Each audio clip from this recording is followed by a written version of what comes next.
Hey guys, welcome back to the Casual NBA Fanatic podcast. Now, we are up to Game 7 in the Western Conference Finals now between OKC and San Antonio. And the one big discrepancy from what we've seen from this year's OKC squad reversing back to the playoff squad from last year is really just the inability for JDub to stay on the floor. And that's the point. I mean, the fact is, like, when you look at the outlook for this Oklahoma City Thunder team, and as we look for them as like the next great dynasty in this league, whether or not San Antonio take that clock or OKC do, it really falls down to also Jalen Williams being able to not just progress from where he was before, but even just to stay on the floor. And in year 2 of, this championship level hunt, he hasn't been able to stay on the floor, and it's really affected OKC's driving diversity across the floor. And obviously in the Spurs series, there was more of a contrast that between games 1 to 3 and now games 4 to 6 in just the Spurs defensive coverage and how that's slanted more towards OKC needing, less shot spacing and just more of a further need for penetration ball handlers too. This is a unit that is also deprived of Ajay Mitchell, the second or top 3 driver on the team as well. So 2 of your top 3 drivers of the basketball, both out. So you're relying wholly on SGA. And we know SGA doesn't bring that power element to the game either. And that's just a huge dimension that a lot of these playoff teams historically rely on. You talk about the greatness of LeBron James and Giannis Antetokounmpo as guys that pressure the rim, guys like Luka and Jokic, how they methodically pressure the rim. It's all through just power and physicality. And we know SGA, he plays with physicality on the offensive end. He actually does. But obviously, most of his tools are agility-based and just cognitive timing-based as well with the anticipation stuff, changing direction, changing speeds. None of it is just brutally powering through players. That is what JDub brings, and to a lesser degree, Ajay Mitchell brings that somewhat as well. And without both these guys, San Antonio have been able to just cover OKC's closeout attacks way more. They can play way more aggressive on the perimeter, force guys to put the ball on the floor because they're not scared of guys like Jared McCain, Alex Caruso, Isaiah Joe actually putting the ball on the floor and creating real credible dribble penetration where they can make athletic plays or just polished plays at the rim, especially with Wemby eventually rotating over on those sequences. And that's why basically, again, just playing the ball handlers more front up. And really, San Antonio in these past 3 games really only offering substantial help at the rim and on those drop coverage sequences. They're not helping from the weak sides and the nails as much as well as aggressively as they were in games 1 and 3. And sometimes it does force SGA to also second guess, but also just force a lot of tough looks. Because the fact is, in a series like this, Shai Gilgeous-Alexander might be the best driver of the basketball in the NBA right now. With all the leverage points that he has as a jump shooter on all these different spots on the floor, the amount of leverage that he has enables him to get all of these super easy driving lanes. Fact is, he can't get to the rim when Victor Wembanyama is going to be helping off Isaiah Hartenstein or off perceived weak shooters all the time. And that is what's really allowed the Spurs' athletic and physically athletic defenders really just get up into his jersey continuously all series long. And that's where you see guys like Steph Castle, even like Dylan Harper, Julian Champagnie, Devin Vassell, all these guys just switching and offering the best sort of man isolation possessions because all they have to do is cover the jump shot. You don't need to cover the drive. If he gets past you, there's collapsing help and there's a Victor Wembanyama problem that OKC still are finding trouble to solve consistently. And basically, it's put an emphasis on, so obviously in games 1 and 3, when they're doubling, trying to get the ball out of SGA's hands, it's more putting the emphasis on the spot-up players' ability to knock down those no-dip, obviously those corner catches, knocking down shots from the wings on those 3. So it's just general shot-making under patient approach. They're not rushed in their shot-making, but it just put pressure on them to make difficult shots in general without much momentum. But now, since they're not helping as much off those weak sides and from the corners, it puts more of an emphasis on spot-up plays to either hit these no-dip threes against closeout contests, which are a bit more aggressive, or against their ability to actually fast, rapid, closeout attacks just ripping through against these highly physical athletes. And OKC just don't have that without Ajay Mitchell and Jalen Williams in the squad. These are 2 of the best athletes on this team. And it's just, again, a big contrast when you compare to the skill sets of Jared McCain, Alex Caruso, Isaiah Joe, Aaron Wiggins, Luguentz Dort. These guys, again, aren't as fluid when they do attack off the dribble. There's not many of these counters where they can change direction, rapidly flip up their speed as well, hit these nice little footwork counters, and like actually get that athleticism and that vertical pop at the rim. These aren't guys that can do that. And that's what is actually playing into the game 4 and 6 wins for San Antonio. And without Jalen Williams and probably without Ajay Mitchell, like obviously Jalen Williams should play in game 7, but he does not look healthy at all. It was a pretty miserable game 6 today from him as well, coming off the bench. Just looking at the stat sheet, obviously the guy put up off the bench 10 minutes only, 1 point. He was a negative 18 on the floor, only took 1 shot the entire time.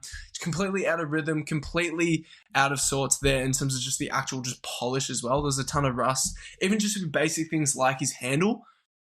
We know with JDub, one of the biggest things with him as a creator is he's not the most fluid in changing direction as fast when he's trying to break down defenders. He doesn't have the tightest handle in terms of that aspect. And even like today, super rusty from the get-go.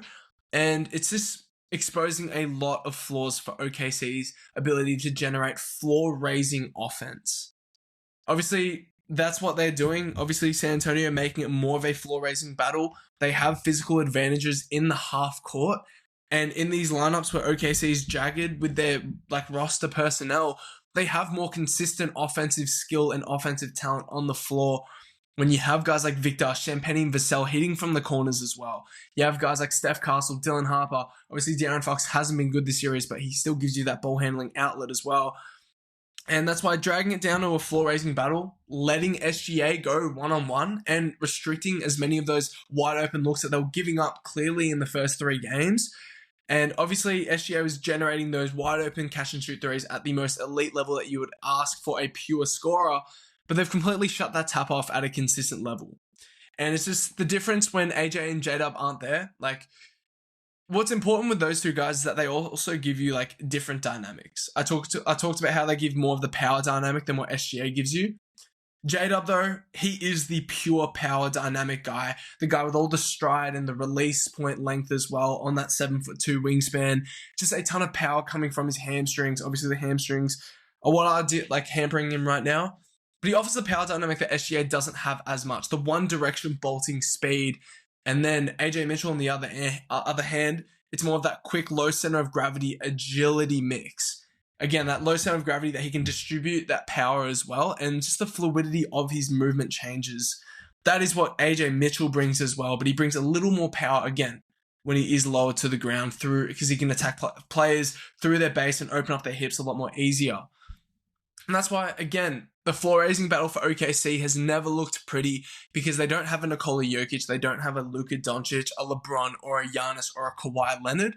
They have an SGA, but SGA thrives not in those highly physical environments, and that is what San Antonio are trying to make this game because that is SGA's biggest weakness, and there is no Jalen Williams and no AJ Mitchell to try and will out more rim pressure drives that are effective for this team. And that's also the fact is, so again, when they do become these floor-raising battles in the half court, there's not as much transition, they're not turning the ball over and giving up all these fast break points, which plays into OKC's margin and possession battle. That puts more of an emphasis on what they are missing as well. And then, obviously, a guy like Jalen Williams, he gets paid $287 million. It's not just to score 20 points a game by driving the ball on relatively mediocre efficiency for an all-star as well. It's the ceiling-raising traits that he gives you. This is a top 15 defender on the planet when he is healthy. You talk about everything that he does on the weak side with the rim protection as well. He's one of the best weak side defenders in basketball in general. Isolation defense, you talk about just the build, 7'2" wingspan, strong, really low center of gravity for a wing. He can take on all of these positions. Specifically, he can take 1 through 4. He's actually had minutes at the 5 spot for this Oklahoma City Thunder team. He's just one of the best defenders in the NBA. And obviously, that's a ceiling-raising trait that you bring as well when you're one of the best off-ball apex defenders on the planet. You play in passing lanes, you force the possession battle to a massive degree for OKC. And then also just connected passing. Whenever he is in actual momentum, he can provide plus spot-up shooting when he is comfortable and confident. It's the closeout attacking off the ball. It's maybe the extra work on the rebounds as well. Like, this is a high-quality athlete with physical traits. And they're missing all of that right now. And so when you're missing, again, what is actually a 3-level scoring package at its floor, like, it's just a lot that OKC are missing. And obviously you can't rely on Chet Holmgren consistently, especially in a matchup like this, to provide that offensive firepower game to game, especially when they can switch on the wings. Like, you saw Denver Vassell absolutely maul him today, where he's going to struggle to create and like establish his positioning. And at the end of the day, when Chet's relying on fadeaways and tough over-the-top hooks, where his base is being like completely pushed away, like, it's just pretty average offense, and they're lucky they have SGA to rely on. That's why we are at Game 7 right now. But it does look pretty grim. And then that's why with Jalen Williams, like, obviously with the injuries that he's had this year, it puts a little question mark on the value of the contract that he got, especially throughout the first year after they've signed him onto it. And next year, he'll be actually earning that money. And it's just the injuries. Like, it started off with the wrist, and it's more or less been just the wrist injury and then the hamstring continuously. And the hamstring takes a ton of time, especially when you are a power player. You rely on the hamstring strength so much when you are exploding off that foot. So he's just going to have a big offseason regardless on if OKC wins this Game 7 and eventually wins the title or not. He's going to need a big recovery offseason in terms of that. And then any question marks about this guy's perceived aggression as a player and his like will to want to be on the floor, you can't judge that until we have another offseason where he can actually work on his frame and the durability. Because a lot of that is actually just your discipline off the court. But obviously, after the first season, after signing Jalen Williams to this contract, like a guy that was knocking on the door of superstardom in that co-star spot, he's probably dropped down to more or less around that top 30 spot in the NBA in terms of player rankings. We'll have to see how he goes, but OKC do need him in Game 7 as well, and they need him to be fully polished up back to his typical form. So we'll see what happens, but it's an interesting dynamic that San Antonio has completely shifted the momentum and the outlook of this series in terms of what they are making OKC do. Don't get me wrong, I favor OKC in Game 7, but I think in large part to comfortably win Game 7, it's going to come down to Jalen Williams being able to play on the floor and offer another rim pressure outlet in a different perspective of that power. Thank you guys for listening. I appreciate you guys. Hopefully we'll enjoy Game 7. I'm sure it will be a blast. I'm an OKC fan, so hopefully we end up winning pretty comfortably for my sake, but I wouldn't mind a very good game of basketball. But regardless, you want a very strong finals appearance, and either OKC or San Antonio will make that series in the finals because New York look great. That'll be great finals to look forward to regardless. But I appreciate you guys for listening, and I'll catch you guys in the next one.